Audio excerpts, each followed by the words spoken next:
The lecture tonight is we're going to start right at, I think, the most important spot, and that is what is the true cause of disease. You see, I believe that the human body was designed to heal itself, and it will heal itself if you give it the right conditions. Notice that little tiny two-letter word, if. As a gardener, I know that if I give my plants the right conditions, they will be magnificent. My rose plant will give beautiful roses if I can keep the wallabies away. I've got one rose plant and the wallaby can't get up the top, and the roses are magnificent at the top. Same with the human body. If you give the human body the right conditions, you should get optimum performance. Now, if you're not getting optimum performance out of your body, the other three-letter word, there's a question here, why? And Newton's third law of motion states that to every action there is an equal and an opposite reaction. There's an old Proverbs 26 verse 2, that states that the curse causeless shall not come. In other words, no problem happens without a cause. There is always a reason. And I believe we all should be private investigators, investigating the cause, because there is always a reason. The two main theories in medicine today, I call them the two Gs, the germ theory and the gene theory. I'm going to address those theories tonight to see if they are the true cause of disease. We're going to have a look at the germ theory and the gene theory and the true role in the human body. Because I believe everyone should be their own doctor. Because only you know what you feel like, only you know what you've been through, and only you know how your body responds or reacts to different things. Isn't that true? Now, the ladies I'm staying with, when we arrived this afternoon, they said, "We've made you some soup." I looked at the soup and I said, my body doesn't like capsicum. And they went, "Oh no, it's a capsicum soup." So I had fruit soup. I can't explain why. Well, in some ways I can. But my body says no to capsicum, and so I listen. I listen. And that's a very important part of being your own doctor, is listening. When your body says no, don't. Don't do it. And if there is pain in your body, what we must do is find out why the pain is there. You see, you know what pain is? Pain's this. Your body's knocking. Now, if you don't heed the knock, what happens to the knock? I don't go too loud here or the board might fall over. Let me show you what drugs do to that knock. The body's knocking, that's the pain. You put a drug on, what's happening? You're still knocking, but you can't hear it. It's like I was in Fiji once at a youth camp, and these girls brought this young man to me. They said, "He's got a sore knee." And I said, "Oh." So my detective hat immediately goes on. "What happened to the knee?" "Oh, I was running and tore a tendon." "Oh. What have you been doing to the knee?" First thing, "How long ago?" "Oh, 3 months ago." "What have you been doing?" And he got out a packet out of his back pocket, and it was full of big pink tablets. And as a nurse, I know exactly what the big pink tablets are. Any guesses? Painkillers. I said, "Oh, where did you get those?" "My auntie's a doctor. She gives them to me." "Oh." I said, "Well, I can't do much to that knee." What was that young man doing? He wants to surf. What does he do? Throw a couple of painkillers down. He wants to play soccer. What does he do? Throws a couple of painkillers down. And what's happening to the knock? I said, my suggestion is that you go to the hospital and get some crutches. Because you know what that knock's saying? Get off the knee. It's not rocket science, is it? You got to get off that knee. How do you know what to do with that knee? If it hurts, don't do it. And you probably find on crutches it's not hurting. And put it up. And start giving the body good nutrition. Maybe go to a physiotherapist. Maybe have an X-ray. Can you see my point? And I'm sorry that his aunt gave him that, because his aunt doesn't realise that every time the knee would usually say, "Don't," he can't hear it. and he's doing things he should never do. And what's happening to the tear is getting bigger and bigger and bigger. That's why what we've got to start doing is this. Here's a simple one. If I'm cold, I put a jacket on. If I'm getting hot, I take the jacket off. We're listening, yeah? And we certainly listen to that because it just gets far too uncomfortable if we don't listen, doesn't it? And when we get far too uncomfortable, that's when the body's basically getting a sledgehammer saying, do something. I love teaching people how to be their own doctors, how to listen. So let's have a look, first of all, at the gene theory. 1953, headlines in the newspaper, secret of life had been discovered. Watson and Crick's, two scientists, have been able to unravel the DNA. What's the DNA? It's the genetic code inside every cell. Now, I've drawn a big circle here, and it's our cell. Now, we've got 100 trillion cells in our body. That's pretty phenomenal, isn't it? There's an amazing psalm in the Bible. It's Psalm 139. And 139, verse 14, it says, I will praise you, for I am fearfully and wonderfully made. Marvellous are thy works, and that my soul knoweth right well. And I always think of that, the further inside the human body I go. Now, we are just a bunch of cells, so to understand how the body works, to understand how the body heals, we need to go inside the cell. I call it the CBD, the central business district of the human body, is the inside workings of the cell. And we're going to go right into the nucleus where the DNA is. The DNA is the genetic code that determines your height. I was nearly going to say your size, but only your height, actually. What you eat can often determine your size. Determines the colour of your hair. Some people say, Barbara, you're in your early 60s and you've got no grey hair. Well, sometimes I put my glasses on in the mirror and I see a few. Do you know, my father is 90 this year and he's hardly got any grey hair. My mother died when she was 51. She had no grey hair. There's a bit of genetics there. My husband is white. He's a couple of years younger than me. His mother and father, before they died a few years ago, they were white. Can you see the genetics that's happening there? And if people see a photo of my husband, they say, oh, he's blonde. And I just smile. My husband tells me I'm not allowed to go grey. But it's all in the DNA. 23 chromosomes from our mother, 23 chromosomes from our father. And because I cannot change the colour of my eyes, I cannot change my height, I cannot change the shape of my legs, I cannot change the length of my toes, I cannot change that. And nothing I do will change that. Maybe if I perm it, it'll go curly, or if I straighten it'll go straight on the hair, but I cannot change that. And because I cannot change that, often disease is often said to be caused by genetics.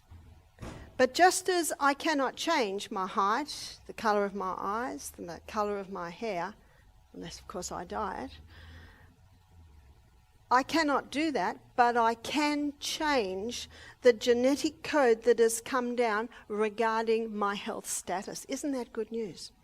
My mother died at 51, a cripple, in a wheelchair with rheumatoid arthritis. At 43, she was as me. Genetics loads the gun, ladies and gentlemen, but lifestyle pulls the trigger.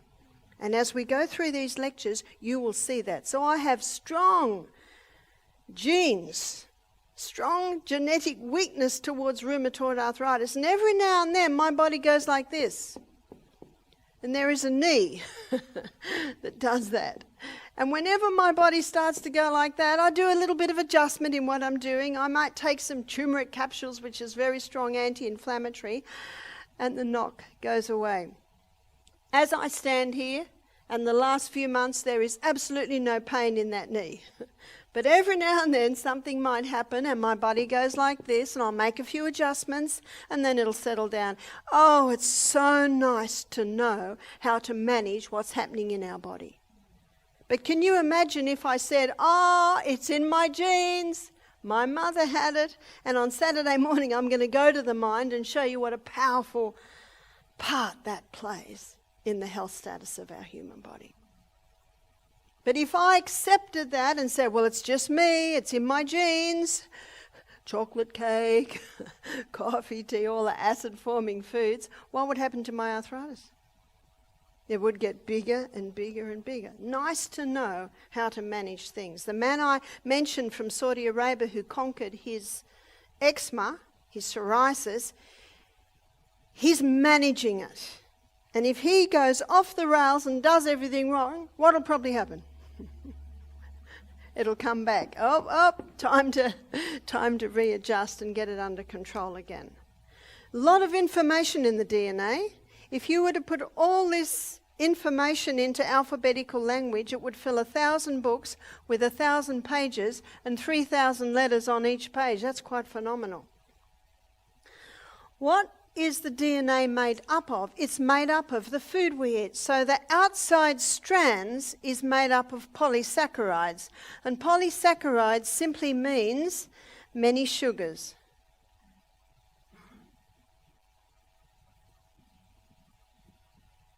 So everything we eat is made up of many sugars. That's the outside strands. The inside bands is made up of amino acids. And amino acids is the breakdown from the protein that we eat. So my protein today was, I had some beans, some cannelloni beans, I've had walnuts, I've had some almonds, Brazils. There's my main amino acids today. Minerals. Minerals glues it all together. So it is minerals that glues these amino acid bands to the polysaccharide outside strands. Where do we get our minerals from? The highest mineral content is found in your vegetables, and of your vegetable kingdom, the highest is your greens. Dark, green, leafy vegetables. Very high in minerals. Hippocrates said, let food be your medicine and medicine be your food. And he didn't know what I've just shown you there.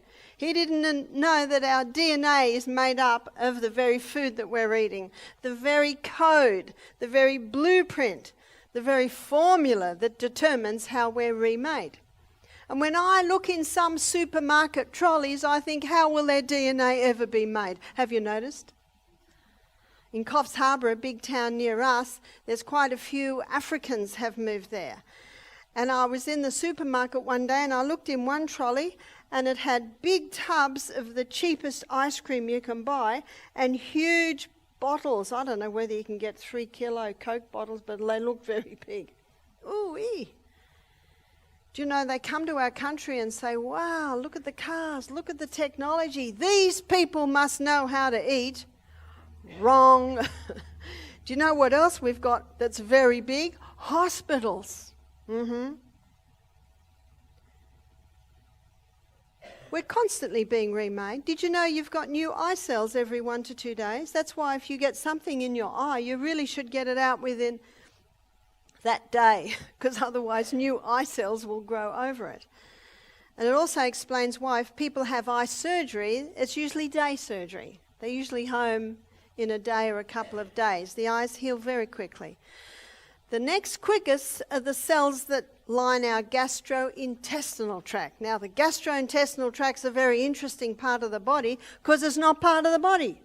What do I mean by that? It's a hollow tube and it's about 8 meters long, and we know where the opening hole is, it's our mouth, and we know where the other one is. And anything that goes into our gastrointestinal tract is not part of you or me until it gets broken down to tiny substances, then absorbed into the blood. Then it becomes part of you and me. The Bible calls the blood the life of the flesh. One writer called the blood the river of life. In fact, no blood into any area in your body, no life. So that's the gastrointestinal tract. And the cells that line it are made every 3 to 5 days. Let's have a look. The lining of our gastrointestinal tract looks like this.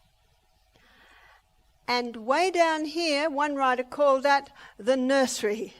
So the new cell is made there. It travels up and then away it goes every 3 to 5 days. got a new skin every month, where does the old skin go? Isn't that why we wash our clothes and wash our bodies and wash our sheets and vacuum our floors? And in fact, that's part of the dust that every housewife knows accumulates. We've got a new liver every 6 weeks. That's under your right rib, very important part of our body. New bones about every 3 months. So we're constantly being remade. I think it takes about 2 years and we've got a totally new body. Isn't that good news? And if you give it the right conditions, your body can get better and stronger and fitter, no matter the age. Did everyone hear that? What I'm going to show you is I'm going to show you how the new cell is made. And we're going to look at how a new gastrointestinal tract cell is made. All the information is in the DNA. In fact, inside every cell of the body, all the information is in every DNA on how to make a whole new body. But we don't want the information in the gastrointestinal tract on how to make a new eye cell or liver cell or bone cell. And so all that information is switched off, and all the information we need is switched on. And a photocopy is made of it. It's called RNA. RNA is a photocopy of all the information. You see, DNA cannot move. It's stuck in there. And so RNA is the photocopy, and it comes down to another section of the cell called ribosome. And ribosome is the little factory where the new cell is made. So RNA comes in, it's got all the information, and in that little factory, the new cell starts to be made. The first brick is laid down. What's the first brick? It's an amino acid. Maybe it's tyrosine. Then the next brick is laid down. What's this brick? This one is maybe phenylalanine. Then the next brick comes down, and that may be methionine. Can you see what's happening here? Every amino acid is like a building block, and it fits into the next one. And the minerals glue them together. And every 3 to 5 days, out pops a new gastrointestinal tract cell. It is the blood that brings the nutrients to the CBD to supply all the nutrients that's needed. And as the old cell breaks down, it is the blood that takes it away. It's an amazing process. Every home should have an anatomy and physiology textbook, amazing book, learning about how your body runs. So what about an irritable bowel syndrome cell? By the way, question. If someone has irritable bowel syndrome cell and their new cells are made every 3 to 5 days, then they should be healed in, let's be generous and say, 2 weeks. Is that a reasonable statement? I think it's a very reasonable statement. So let's have a look at why they don't heal. Well, let's look first of all at how the new cell is made. And so the information is photocopied, RNA. RNA, the photocopy of all the information, comes down to ribosome, where the new cell is being made, the little factory, the little workshop. And down is laid tyrosine, as it should be. But as the new cell is being put together, a few problems arise. There's a piece of information missing. Cell's not quite sure what to do now. We haven't got the information on what goes next. And there's a rogue cell wandering around. Basically, what I mean is a rogue molecule. And it'll just force its way in here. Doesn't fit very well, but it's going to force its way in. And then the next one, maybe it's phenylalanine, we've actually found it. How does it fit into there? It tries, but can you see it doesn't fit very well? And then we're lacking magnesium, very important mineral that glues it all together. So the next cell is hardly, the next molecule is hardly holding on, and there was another piece missing. So the other rogue cell that is common in the breakdown of chemicals, heavy metals, electromagnetic field excess, these rogue molecules are floating around the body. And every 3 to 5 days, out pops a new irritable bowel syndrome cell. Now, in that very simple illustration, I touched on a few reasons why people aren't healing, not just from irritable bowel syndrome, but from many diseases. You see, if the formula's not right, the new cell cannot be made right. If the blueprint is not right, it's not going to work. Sometimes I will dress make, and I have a recipe, a pattern. Recipes for the food.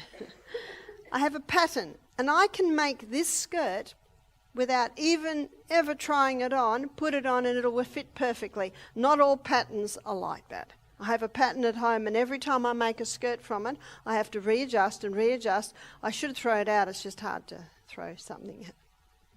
If the pattern's not right, it doesn't work. If the formula's not right, it won't work. There are some doctors, nutritionists, naturopaths today who are looking at healing from the DNA up, and doesn't that make a lot of sense? But what I want to do now is I want to have a look at why there's damage in the cell, why there is damage in the DNA. So we'll do a big question mark here. And as we go through the program this week, we will be addressing mineral deficiency. We will be addressing amino acid deficiency. But why is there damage in the DNA? Because if you don't know why, you can never turn it around.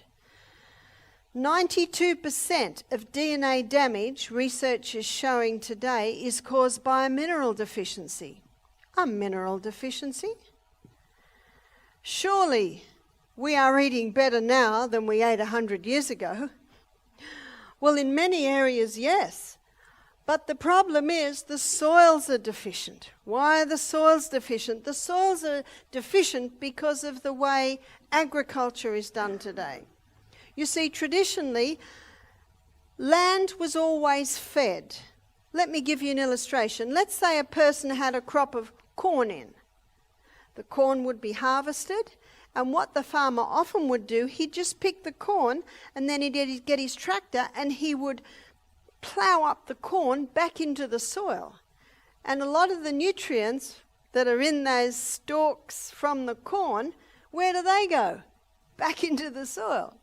Very important to feed the soil. I know as a gardener, traditionally you always do a root crop, take it harvested, and then you would add compost. That's the best. All the nicely broken down.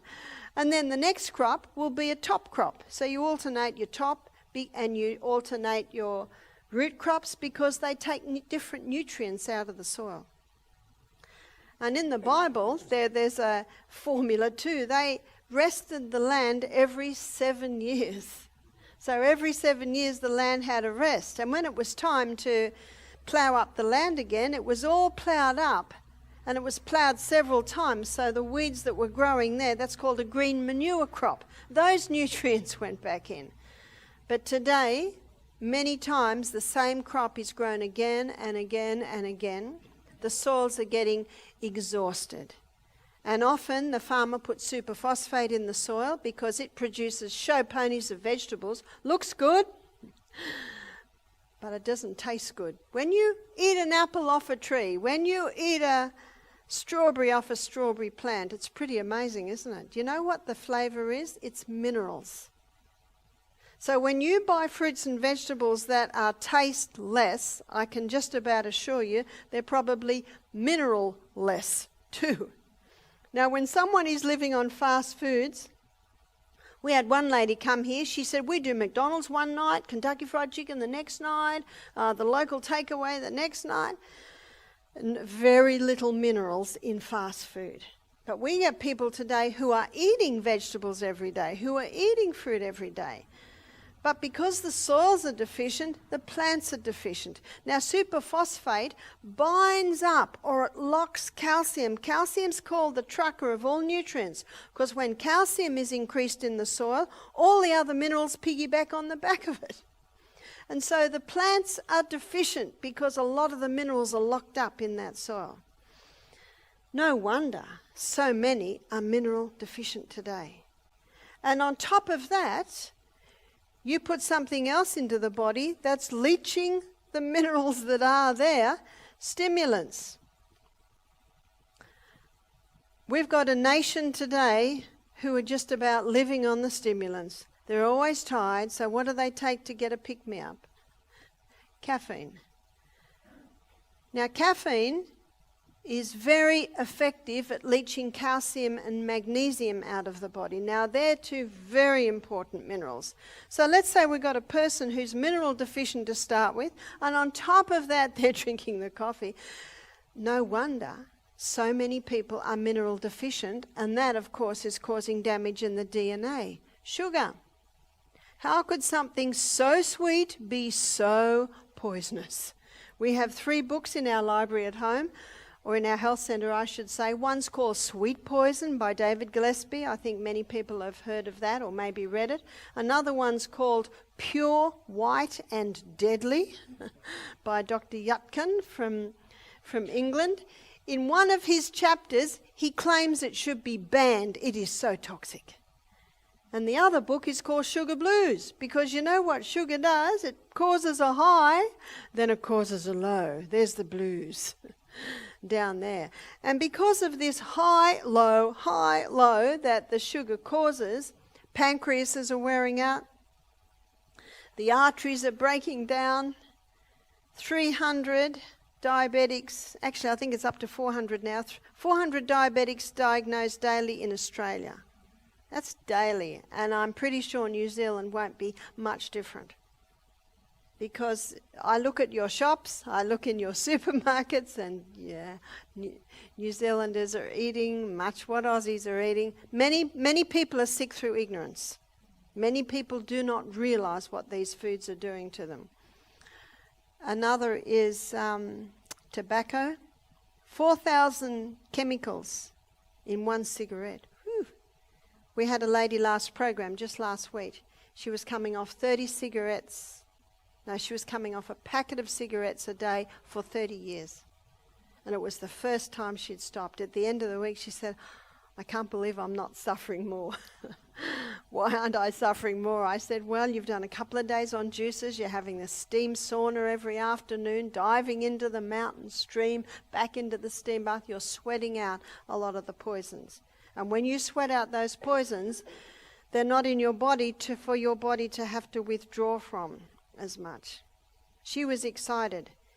She said, I just watched my mother die from lung cancer, and I made her a promise on her deathbed that I would stop smoking.